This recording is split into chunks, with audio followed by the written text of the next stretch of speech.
Buenas tardes. Agradezco en primer lugar el honor que significó que me pidieran escribir el editorial del último número de la revista chilena de seguridad del paciente.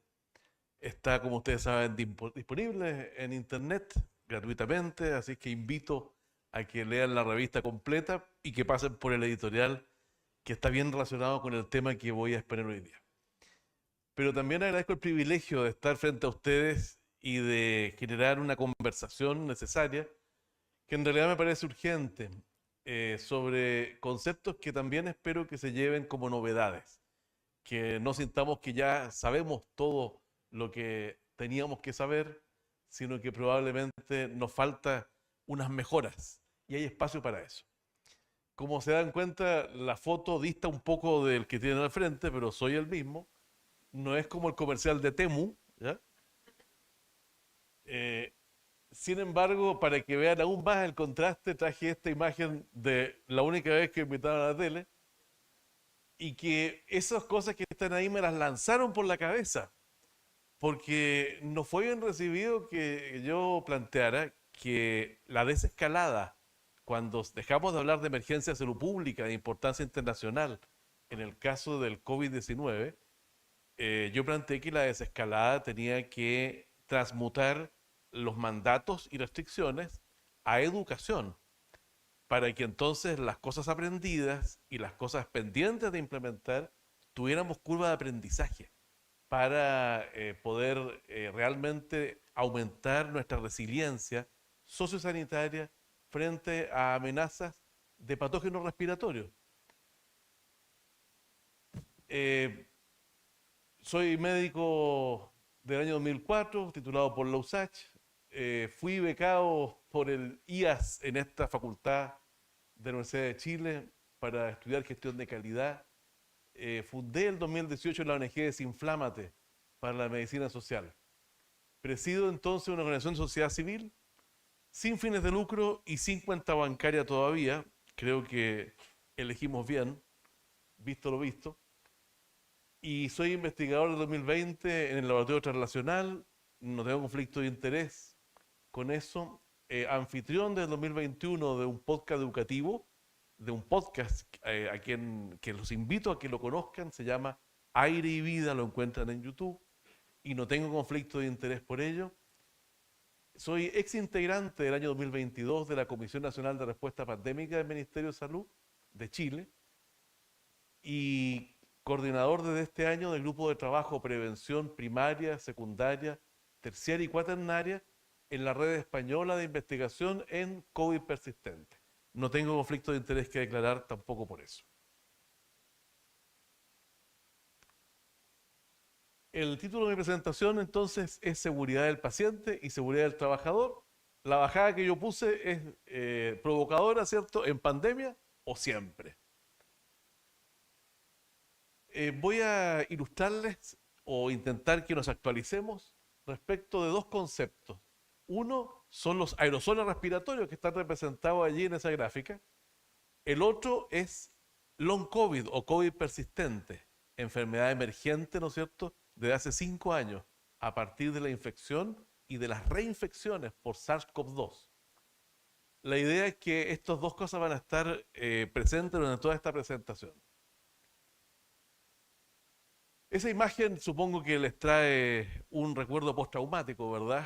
Eh, la imagen de la gráfica esa lo que está mostrando es que con medidas preventivas, una curva pandémica alcanza una menor altura, donde el área bajo la curva son los casos. Y por lo tanto nos acostumbramos en cierto modo a hablar de números, cuando en realidad se trata de personas.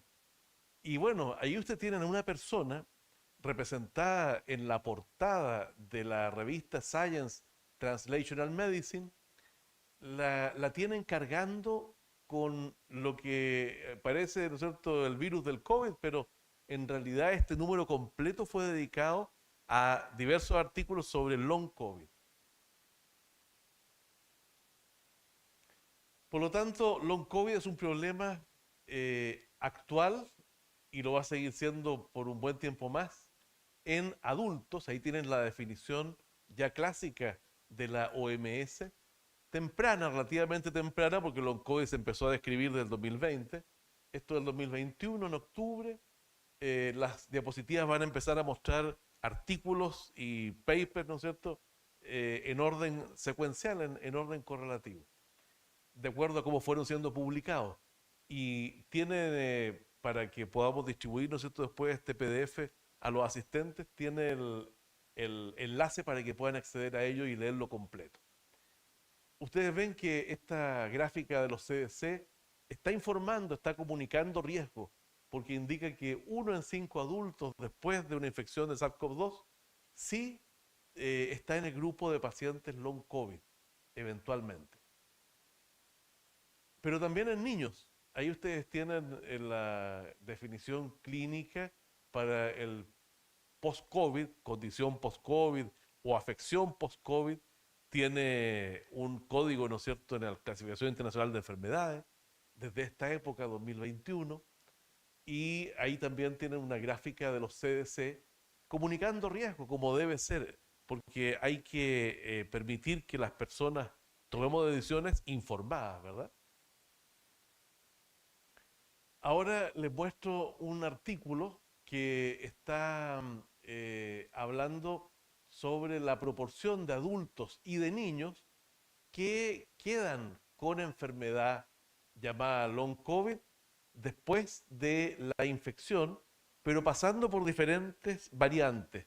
No solo la primera, ¿no es cierto?, 2020 o luego 2021, sino inclusive hasta el 2024.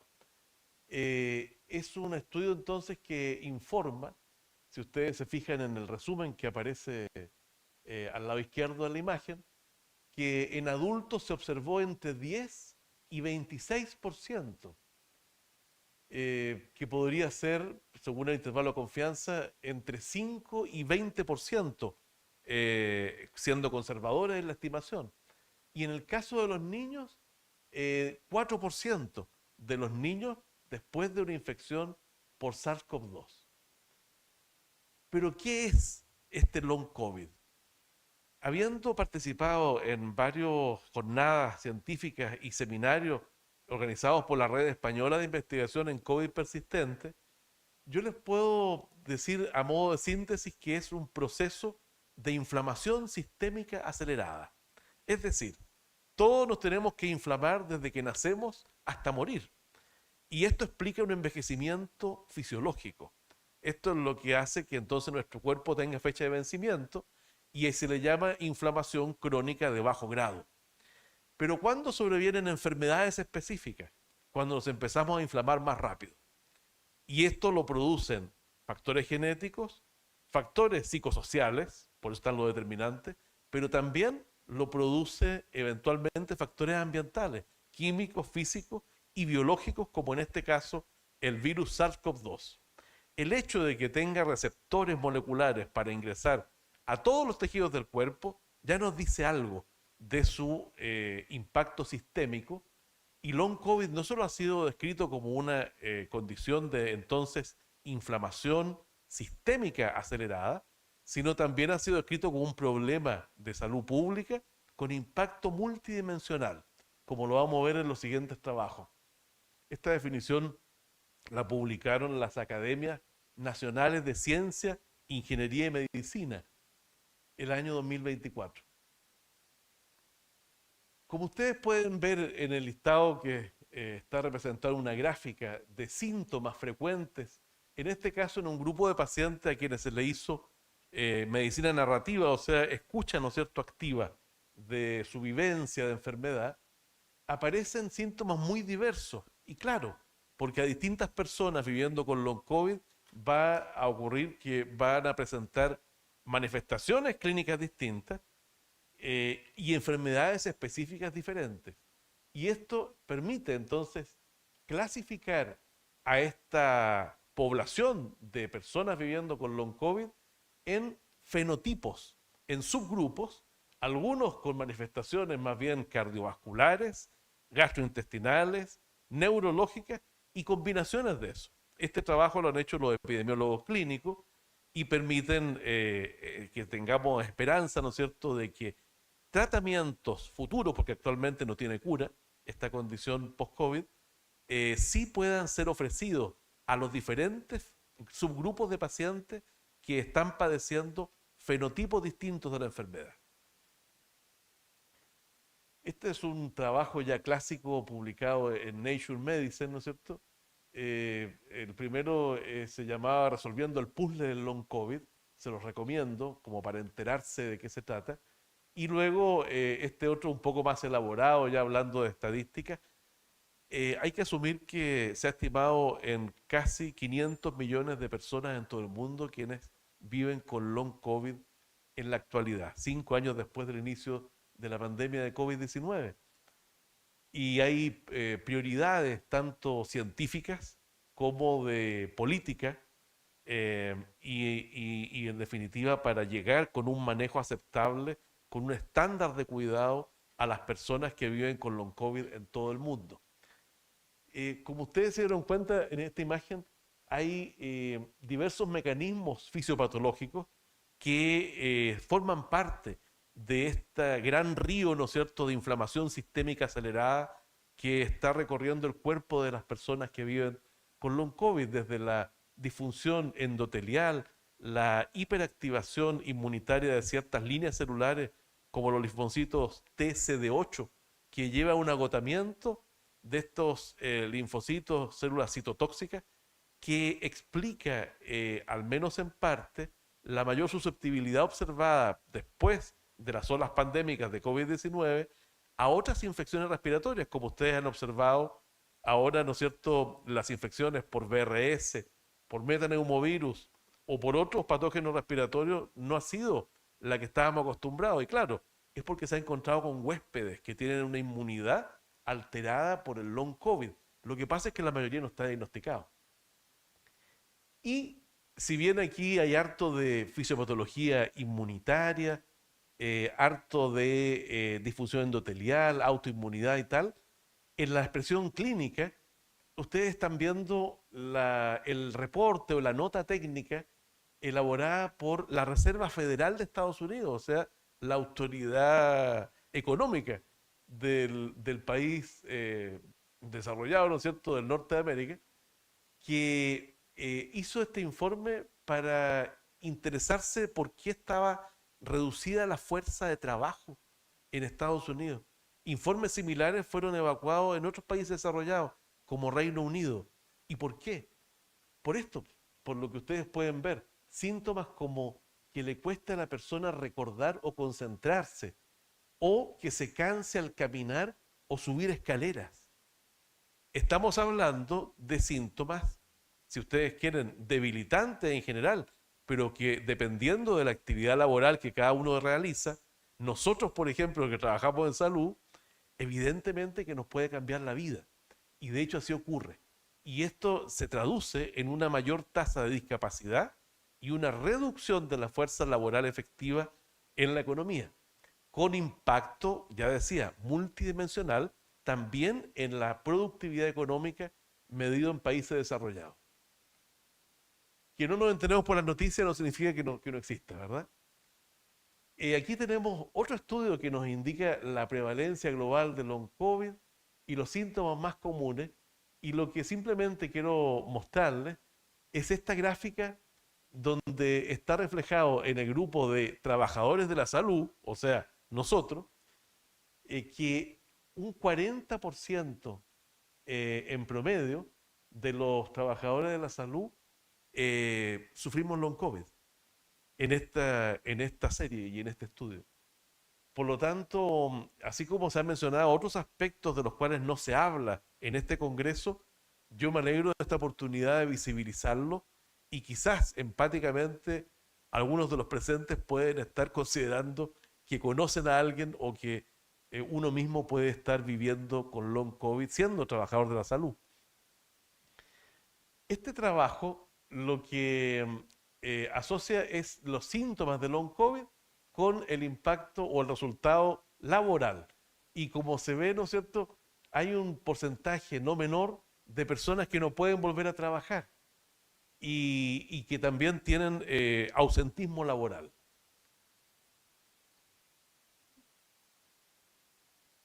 Lo que estamos viendo ahora es un informe de la OECD, ¿no es cierto?, de la Organización de Economía Desarrollada, a lo cual está adscrito Chile, y que se llama la prevalencia e impacto del long COVID en el cuidado primario, en la atención primaria de la población. Y fíjense esta gráfica que quise traerles, lo que está mostrando es que no hay mucha satisfacción usuaria cuando se trata de que tú vives con long COVID y buscas atención indiferenciada, ¿no es cierto?, para ti. Entras, por ejemplo, por los programas de salud cardiovascular aquí en Chile, ¿no es cierto? El que atiende la hipertensión o la diabetes. Claro, porque te hiciste diabético o hipertenso de novo, estás debutando debido a que tu cuerpo se inflamó más rápido de lo que correspondería según tu edad.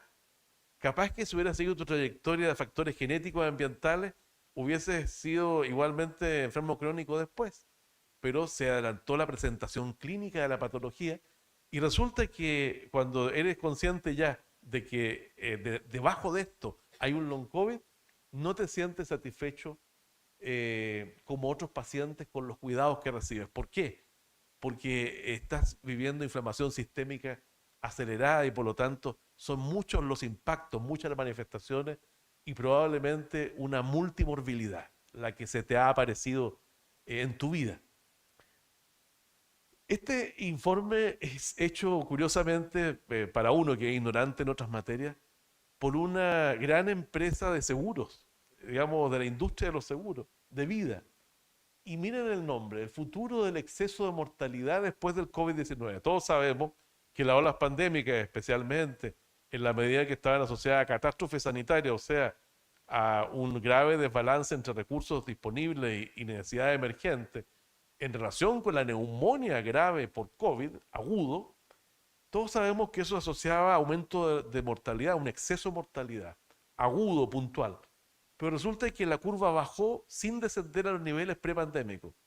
Evidentemente que factores del sistema de salud pueden atribuirse, pero en este informe se explicita que se espera de aquí a 10 años más inclusive que uno de los factores para que haya un exceso de mortalidad en todo el mundo persistente sea la condición post-COVID. ¿Y por qué? Porque así como la inflamación sistémica acelerada por el virus SARS-CoV-2 produce enfermedades crónicas y trastornos mentales que se pueden desencadenar por neuroinflamación también, resulta que trombosis secundarias a inflamación sistémica acelerada está demostrado que ocurren. Y entonces son pacientes que mueren por trombosis precoces. La asociación con tumores aún no se demuestra de forma fehaciente.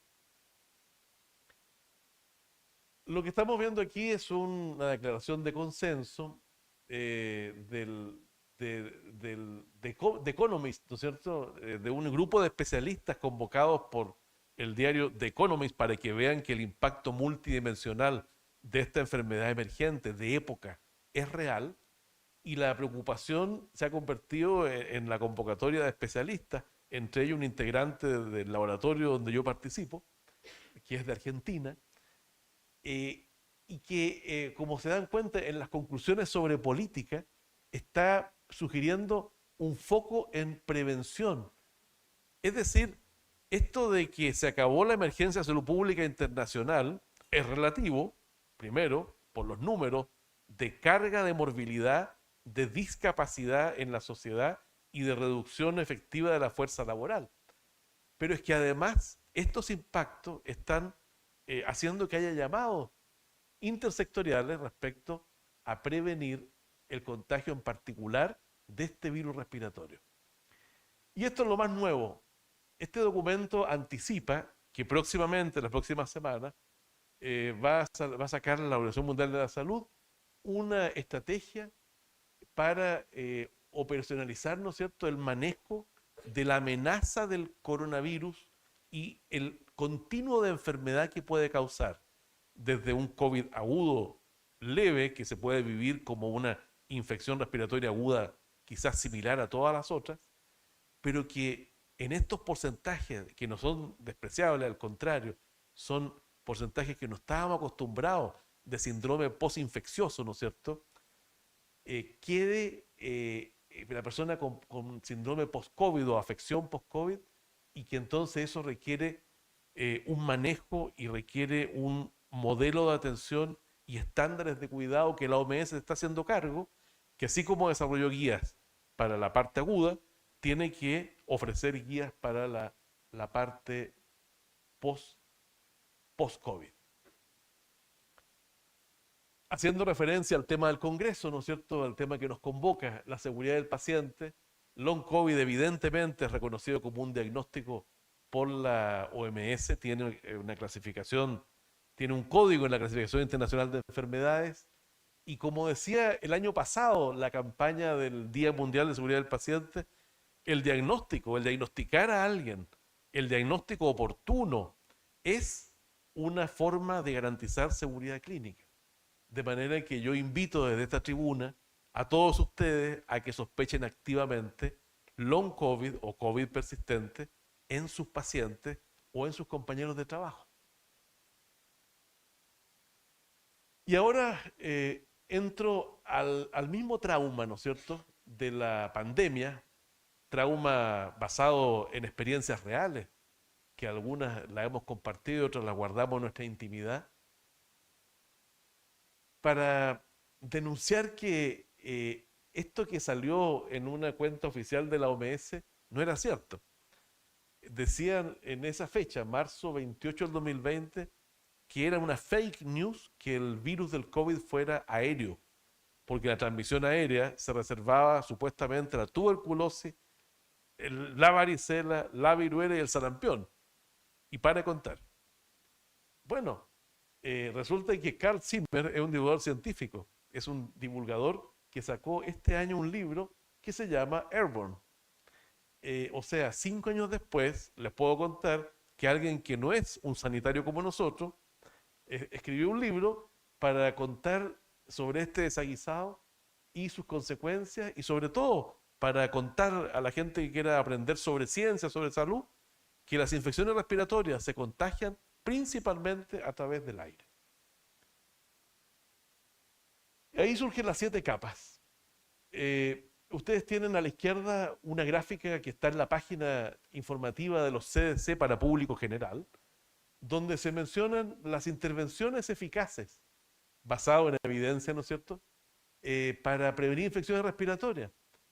Y ustedes ven las que supongo que sienten que ya conocen, pero me gustaría que notaran que cuando dice calidad de aire interior o aire limpio, muestra una ventana que se abre, o sea, ventilación, y muestra un filtro de aire también, porque ventilación y filtración conforman la calidad del aire interior. A su vez, este trabajo del año 2021 dejaba claro, ¿no es cierto?, la transmisión aérea de los virus respiratorios. Y estamos hablando de todo lo que mencioné antes. El metaneumovirus, el virus del resfrío, el virus de la gripe estacional, pero también el virus de la influenza pandémica, como el H5N1, que por ahora está en las vacas, en mamíferos, ¿no es cierto?, de granja, pero que pudiese ser la próxima zoonosis que devenga en pandemia. Y si la pregunta es, ¿estamos preparados? Bueno, lo primero es conceptualizar, ¿no es cierto? Tenemos que reconocer entonces lo que ya está publicado, esto es Science, desde el 2021, que los virus respiratorios, y tal como lo informan los CDC a público general, se contagian principalmente a través del aire. En este trabajo, la especialista en aerosoles respiratorios, Lindsay Marr, nos cuenta cuáles son las intervenciones probadas, ¿no es cierto?, eficaces, basadas en evidencia, para cortar cadenas de contagio. Todos estos enlaces están disponibles en el PDF para que cuando les llegue ustedes puedan leerlo por sí mismos. Este es un urgente llamado que se publicó en el British Medical Journal, ¿no es cierto?, el 2022, a inicios, para que la estrategia final, definitiva, de control pandémico fuese Vaccines Plus, o sea, muy bien, las vacunas, pero más la educación de la población y las intervenciones no farmacológicas usadas en base a educación, no en base a mandato ni a restricción. Ese era el llamado Vaccines Plus, publicado por una cantidad grande de sanitarios y científicos de otras ciencias en el British Medical Journal. Y aquí la comisión de Lancet sobre COVID-19, en sus conclusiones, ¿no es cierto?, diciendo que parte de lo que ellos le llaman en inglés la prosocialidad, que yo lo traduzco como la medicina social, ¿no es cierto?, el no ver números, sino que ver personas, consistiría en que asumamos que el contagio de esta pandemia siempre fue por aire y que las medidas más eficaces no eran limpiarse los pies, ni siquiera era lo más eficaz el lavado de manos, que por supuesto es tan importante para otros agentes patógenos. Entre paréntesis, CDC valoró el riesgo de contagiarte a través de contacto el virus del COVID como 1 en 10.000. Esto fue publicado en 2021. Y en cambio, la importancia de las mascarillas de alta calidad, dice, o sea, de aquellas que tienen un buen ajuste. Esa es la clave, porque como es por aire y no solo por gotas ni por contacto, se requiere que el aire no entre si realmente quieres cuidarte. Y yo creo que todos cuando decidimos quiero cuidarme, por la razón que sea, tenemos derecho a saber cómo cuidarnos. Y esto estaba entonces, al igual que el upgrading, o sea, el elevar el estándar o actualizar la filtración, ya sea en hospitales, consultorios, consultas médicas o en nuestros lugares de espacios públicos, comercio, ¿no es cierto?, un mall, que la filtración no se hiciera solo para pólenes, que son grandes, ¿no es cierto?, sino estándares para virus respiratorios.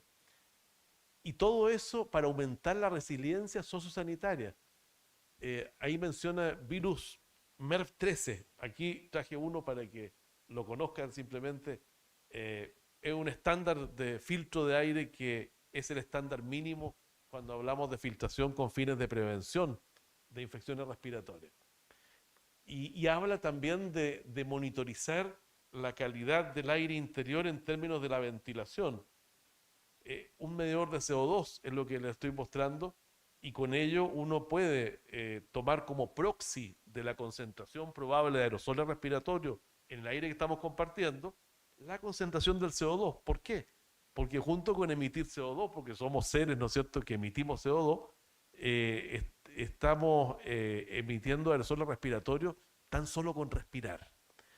¿Se acuerda la gente de calidad y seguridad del paciente de la idea, ¿no es cierto?, de procedimientos generadores de aerosoles? Bueno, aquí tienen uno.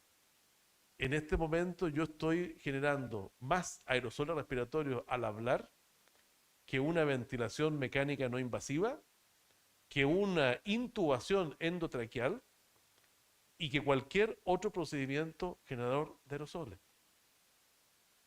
Cambio de paradigma. Y tenemos pendiente actualizar nuestras normas de prevención y control de ellas. Bueno, este consenso multinacional, ¿no es cierto?, un poco lo mismo, pero quiero que vean que íbamos avanzando en el tiempo. Ya estamos allí en el año 2022, ¿no es cierto?, y se suman los consensos, y llegamos a un documento oficial de enero del 2023 de la Organización Mundial de la Salud, donde los expertos en prevención y control de IAS siguen hablando de procedimientos generadores de aerosoles como si aquí no hubiera pasado nada. Curioso.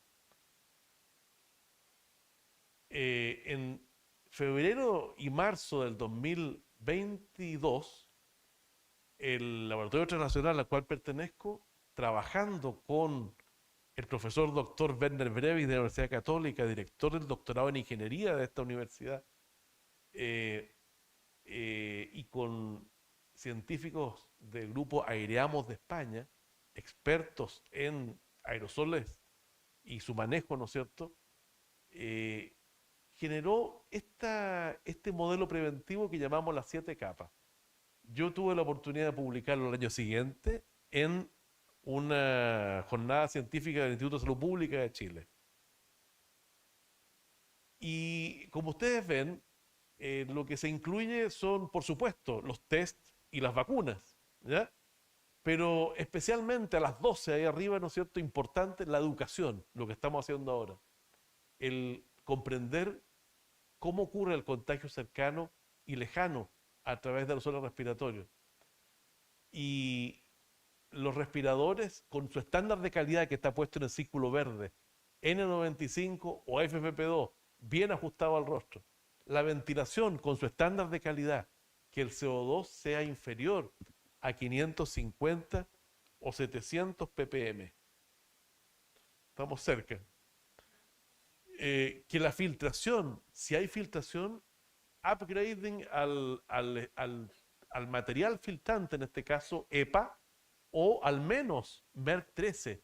Y la tasa de filtración, mínimo 6 recambios de aire por hora. La sigla que significa Air Change Per Hour, ACH. Y hasta 12 inclusive, dependiendo de qué actividad se realiza en el lugar. Si es un comedor o un casino o un restaurante, ojalá fuera 12 la tasa de filtración, recambios de aire cada hora, y bueno, para otras actividades 6, a lo menos. Y el distanciamiento, gran novedad, ¿no es cierto? Para los que estábamos acostumbrados a 1 metro para gotas, porque claro, las gotas siguen cayendo a no más de 1 metro de distancia, eso es cierto. Por lo cual, si voy a examinar a un paciente, por eso me caractericé de médico clínico, ¿no es cierto? Para contextualizar, si voy a examinar a alguien o voy a hacer un procedimiento clínico cualquiera, evidentemente voy a estar en zona de gota, me pondré además antiparra para proteger mi mucosa. Y puedo usar un escudo facial inclusive, ¿ya? Pero resulta que se emiten 1000 aerosoles por cada gota, esa es la razón. Por lo tanto, probabilísticamente es más seguro que inhale un aerosol a que me caiga justo una gota en una mucosa de mi cara. De forma tal que el contagio cercano y lejano es por aerosoles respiratorios. Y el distanciamiento, para salir de las zonas de aerosoles de un paciente o de una persona, estamos hablando de 2 o 3 metros de distancia, no 1, porque el jet sale hasta ese punto.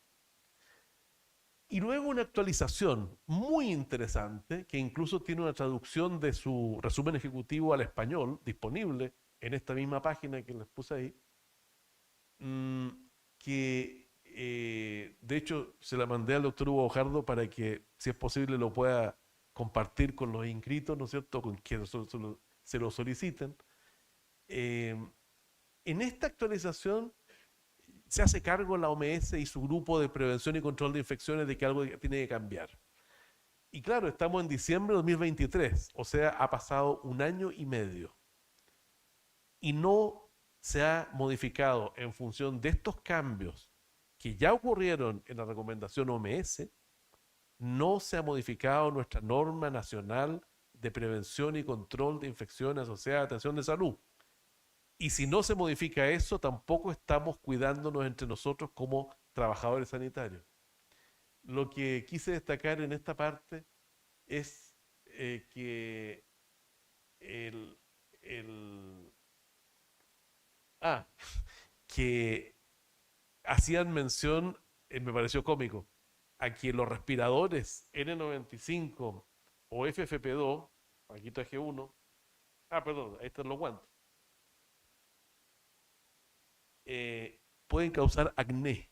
Entonces, frente al riesgo del long COVID, ¿ya?, y tener enfermedades crónicas nuevas o incluso trombosis en relación con que tu cuerpo se inflame más rápido de lo que corresponde a tu edad, el que esto te produzca eventualmente un aumento del acné sería algo digno de poner en la balanza, ¿ya? Me llamó la atención.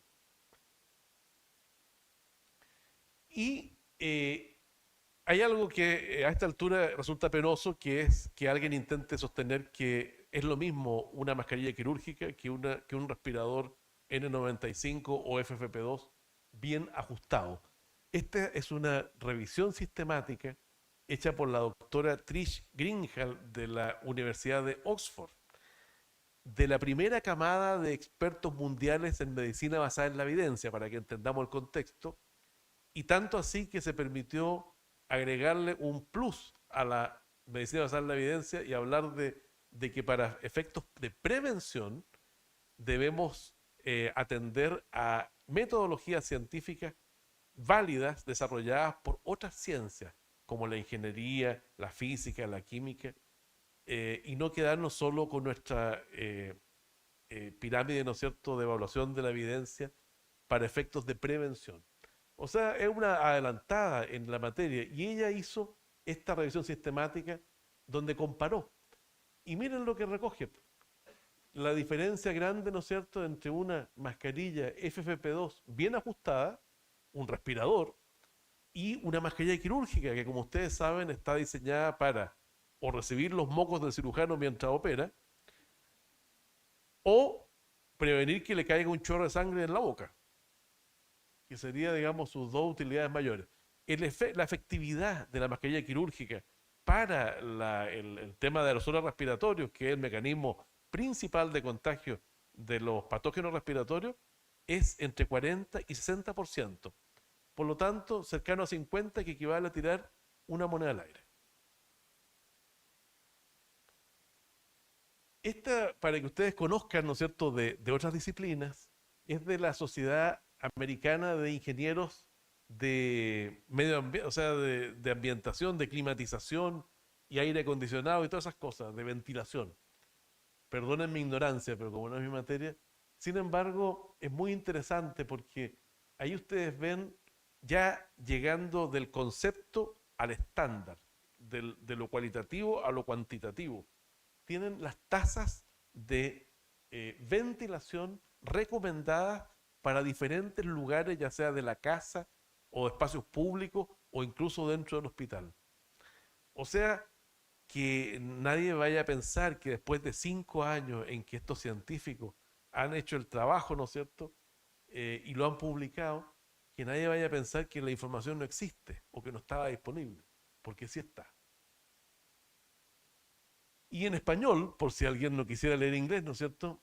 Este libro, editado por el profesor Miguel Ángel Campano de la Universidad de Sevilla, integrante del grupo Aireamos y colaborador del podcast Aire y Vida, calidad del aire interior en edificios para bienestar, o sea, enseña cómo implementar la calidad del aire interior, y esta es la norma UNE, publicada el año 2024, donde precisamente se recomienda y se estandariza el monitoreo continuo del CO2 en el aire interior como una forma de evaluar su calidad. Ahora estamos viendo un reporte de una consulta técnica global. Esto fue el mea culpa, por decirlo así, o el cambio de paradigma que tomó la iniciativa de la OMS de realizar en función de lo que les mostré antes, de COVID is not airborne. Bueno, aquí dice, sí, COVID is airborne, pero le vamos a llamar no aerosoles respiratorios a los aerosoles. Vamos a juntarlos con las gotas en una sola categoría y le vamos a llamar partículas respiratorias infecciosas. Por lo tanto, si ahora escuchamos partículas respiratorias infecciosas, sabemos que se refieren a gotas y aerosoles. ¿Ya? Y entonces, ¿cómo se contagia la infección respiratoria? Por partículas respiratorias infecciosas. La diferencia es que unas son más abundantes que las otras y que unas flotan y otras no. Este es un consenso de los expertos en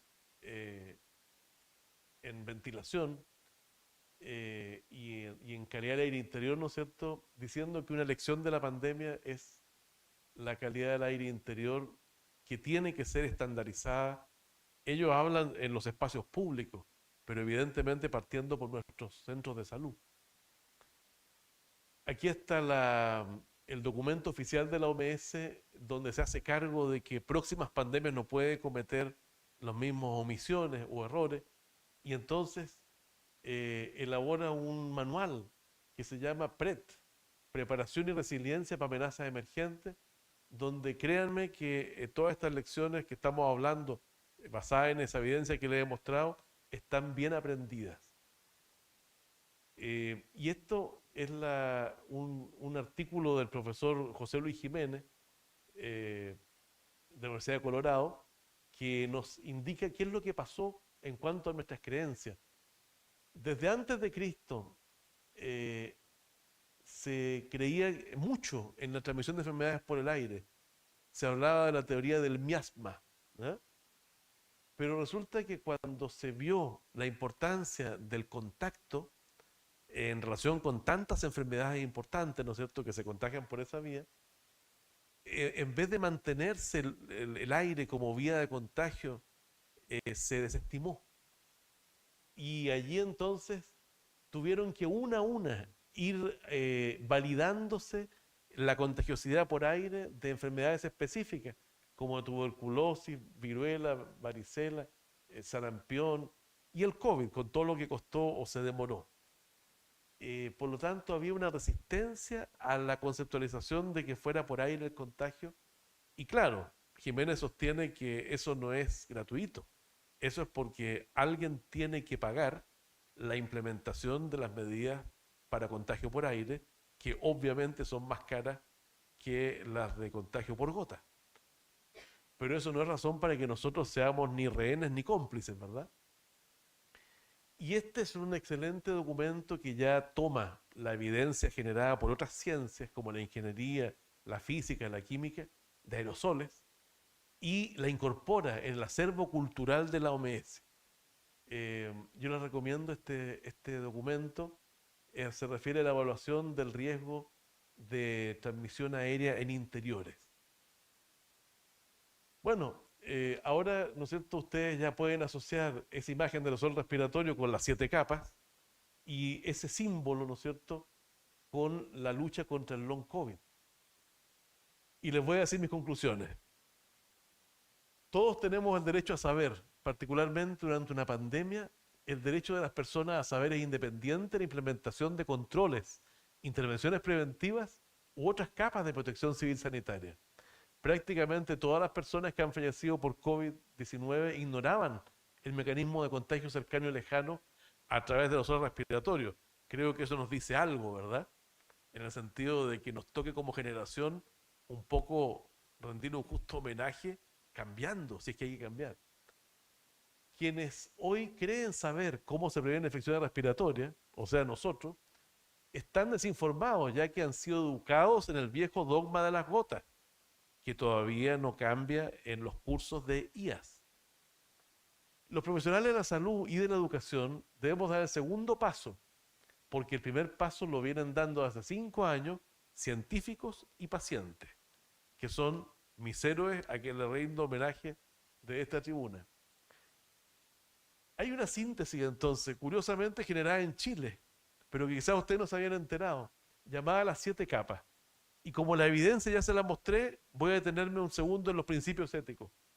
El principio ético precautorio, si se transmite a través de los órganos respiratorios y tiene impacto multidimensional, entonces pasemos de mitigar a prevenir esta enfermedad. Ciclo de gestión del riesgo, ¿cierto? Principio ético de equidad. Si ya sabemos que mortalidad y morbilidad están asociadas a determinantes sociales de la salud, entonces ofrezcamos estándares a los más pobres. ¿Cómo es posible que mi familia, mis hijos, sí sepan cómo contagiarse o cómo prevenir el contagio y protegerse y sus compañeros no? ¿Qué es eso? ¿Qué grieta social estamos generando con el hecho de no educar a toda la gente o acaso creemos que es tonto y no puede entender estas cuestiones? Principio ético de justicia. Si la calidad del aire interior es clave para la prevención primaria y no depende de las personas, porque yo no domino qué pasa con los sistemas de aire acondicionado aquí ni nada, entonces facilitemos el acceso de las personas a respiradores. Principio ético de autonomía. Si la promoción de la salud es devolver a las personas el control sobre su salud, entonces comuniquemos riesgos y eduquemos para la salud. ¿No les parece que más allá de la excusa del trauma de la pandemia, tenemos pendiente hacer eso? Principio ético de integridad. Si no hemos sabido cómo proteger a las personas y nos hemos equivocado, que es cierto, entonces pidamos perdón y aceptemos ayuda para mejorar. La ayuda de los científicos que ya nos entregaron sus consensos. 5 razones para implementar las 7 capas siempre y no solo en pandemia, por si alguien todavía duda que la pandemia tiene una colita llamada long COVID que continúa. Nuestra fisiología respiratoria implica una continua inhalación y exhalación de los aerosoles respiratorios. Sin embargo, las infecciones respiratorias sí hacen daño. Las enfermedades transmisibles a través de los aerosoles respiratorios son prevenibles y así se previenen también las enfermedades no transmisibles relacionadas con ellas. Desde una diabetes en niños secundaria a un long COVID infantil hasta una epilepsia secundaria a vasculitis cerebral por lupus en contexto long COVID. Estoy hablando de casos reales. El riesgo de desastre hospitalario o sociosanitario no es la única condición necesaria y suficiente para garantizar la seguridad del paciente y la protección civil sanitaria. A ver, esto es lógica nomás. ¿Vamos a esperar a que nos avisen que estamos con la UCI llena para recién prevenir y educar? Los mandatos de mascarilla, los pases de movilidad, las cuarentenas deben ser reemplazadas por la promoción y la regulación como herramienta de salud pública. Y tal como las vacunas o los antibióticos, las intervenciones no farmacológicas, que son las que hemos conversado, deben satisfacer estándares de calidad para contribuir a la prevención primaria, pero también a la prevención cuaternaria, que es lo que nos convoca hoy, la seguridad del paciente. En materia de prevención de contagios cercanos y lejanos de infecciones respiratorias agudas y control de la COVID persistente, garantizar la seguridad del paciente significa también garantizar la seguridad del trabajador de la salud, dado que entramos en su zona de aerosoles respiratorios y gotas al realizar procedimientos clínicos, contagios cercanos, y compartimos el mismo aire interior en nuestros entornos laborales, o sea, nos exponemos a contagios lejanos. Las reinfecciones por virus SARS-CoV-2 aumentan el riesgo clínico de nuestro paciente enferme o muera por o con COVID persistente, motivo por el cual necesitamos urgentemente un update en infecciones transmisibles a través de partículas respiratorias infecciosas, pero también un upgrade, regulando ya la calidad del aire interior, ventilación y filtración con estándares cual y cuantitativos que ya existen y están disponibles para que las autoridades sanitarias lo hagan. Como nueva precaución estándar, y los respiradores N95 FFP2 como buena práctica de protección respiratoria en salud. ¿Cómo es posible que se promueva como buena práctica hacer esto y nada se diga sobre el uso de respiradores?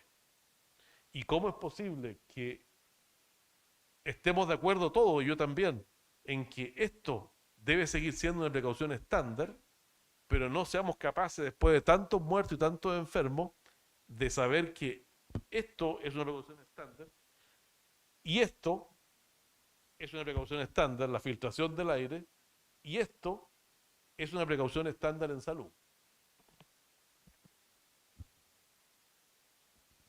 Un distanciamiento mayor de 2 o 3 metros es prácticamente imposible de conseguir, tanto entre pacientes como en la atención que damos a los trabajadores.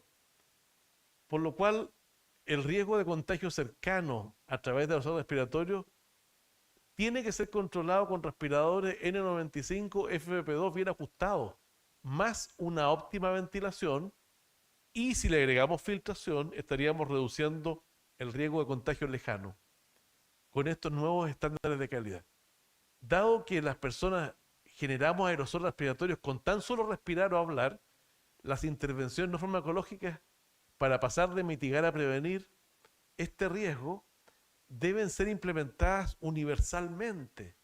O sea, si asumimos que estábamos equivocados al creer que solo se exponían los pacientes y nosotros a aerosoles respiratorios cuando habían procedimientos generadores de aerosoles respiratorios, si asumimos el error, entonces tenemos que universalizar las medidas preventivas para aerosoles respiratorios, porque todo el tiempo los estamos inhalando y exhalando. Y esa es la realidad. Además de reparar a quienes ya viven con COVID persistente entre nosotros, a través del diagnóstico, el registro y la gestión clínica de cada caso, y un modelo de atención centrado en la persona, ¿no es cierto?, que es lo que estamos trabajando en el laboratorio translacional de la ONG Desinflámate, hay que comunicar a la población general el riesgo epidemiológico clínico de long COVID a través de una campaña nacional de educación para la salud. Nosotros hacemos como ONG, sin pedirle plata a nadie, un podcast, pero es lo que podemos hacer nosotros. Esto le corresponde a la autoridad sanitaria. Dicha campaña debería incluir como objetivo de aprendizaje el novedoso mecanismo de contagio cercano y lejano en cuanto a la infección de SARS-CoV-2 a través de los suelos respiratorios, pero que es compartido por los otros virus respiratorios que, como sabemos, son muy famosos precisamente en invierno. Y al mismo tiempo nos prepararía como población general para enfrentar amenazas pandémicas como podría ser el virus H5N1. Bueno, y para ir terminando, el sentido de la calidad del aire interior, ventilación, filtración, es reducir la carga viral inhalada por las personas, la cual es aerotransportada por aerosol respiratorio. La ventilación, para resultar eficiente y eficaz, cortando cadenas de contagio cercano y lejano de infecciones respiratorias, debe ser continua, cruzada, distribuida y medida. Esto es para espacios públicos. No basta con ventilar un ratito. La concentración de CO2 se mide como proxy de la probable concentración de aerosol respiratorio en aire interior, utilizando tecnología infrarroja no dispersiva y tiene un estándar cuantitativo. La filtración de aire interior para reducir el riesgo de contagio lejano se realiza con filtro EPA o al menos MERV 13 para conseguir entre 6 y 12 recambios de aire por hora, siendo la caja de Corsi-Rosenthal, por si lo quieren googlear, el filtro de aire más barato y eficiente que se ha inventado. Hágalo usted mismo. Y como los respiradores son buena práctica de protección respiratoria, no las mascarillas quirúrgicas, hay que decir que estas últimas no son elementos de protección personal, no pueden ser considerados la última capa cuando todas las demás fallan, no son equivalentes a respiradores N95 FFP2, las supuestas mejoras de ajuste no tienen evidencia que las respalde, y es una irresponsabilidad ética y una negligencia normativa seguir recomendando el uso de mascarillas quirúrgicas en vez de respiradores. Se recomienda el uso de respiradores en dos circunstancias: cuando no haya distanciamiento mayor a 2 o 3 metros o donde no haya calidad de aire interior. Como educación, no como mandato. Al hacer una estimación conservadora del 5% de la población nacional, en Estados Unidos la estimación es 6. Asumiremos entonces que hay 1 millón de personas viviendo con COVID persistente en Chile hoy día. ¿Dónde vamos a encontrar a estos pacientes? Y con esto termino. En sus casas, pensionados por discapacidad o estresados por desempleo. En atención primaria, sin diagnóstico, registro ni plan, pero bajo control de alguna enfermedad específica que los afectó secundario a ese proceso de inflamación sistémica acelerada. En los servicios de urgencia, donde trabajé más de 15 años, por trombosis u otras complicaciones agudas. En las listas de espera por enfermedades crónicas complejas, no sabemos también por tumores en el futuro. En entornos laborales desadaptados a su puesto de trabajo, por supuesto. Si acuérdense que les cuesta subir la escalera o concentrarse. En los cementerios, tristemente, fallecidos por una trombosis, por un tumor o un trastorno mental grave que conduzca a suicidio, que ya ha ocurrido. Bueno, para terminar con alegría, esto es lo que ONG Desinflámate, la organización que represento, está haciendo hoy día en esta materia. El podcast Aire y Vida, que los invito cordialmente a suscribirse en YouTube. El laboratorio translacional, que está trabajando con un equipo interdisciplinar de 3 países distintos, Chile, Argentina y España, en cuanto a modelo de atención. Y la Escuela de Salud y el grupo de trabajo Prevención 1, 2, 3, 4 en RAICO. Al darles las gracias, solo quiero mostrar como última imagen, lo puse en sepia, lo puse en blanco y negro porque lo veo ya como el pasado, el making of de esta ponencia. La Comisión Nacional de Respuesta Pandémica, que la hacíamos por Zoom, una reunión con dirigentes gremiales de la salud, donde se le alertó sobre estas verdades científicas. Una con el grupo de la OMS sobre iniciativa PRET de respuesta pandémica. Y otra con pacientes líderes españoles de asociaciones de gente viviendo con long COVID. Gracias.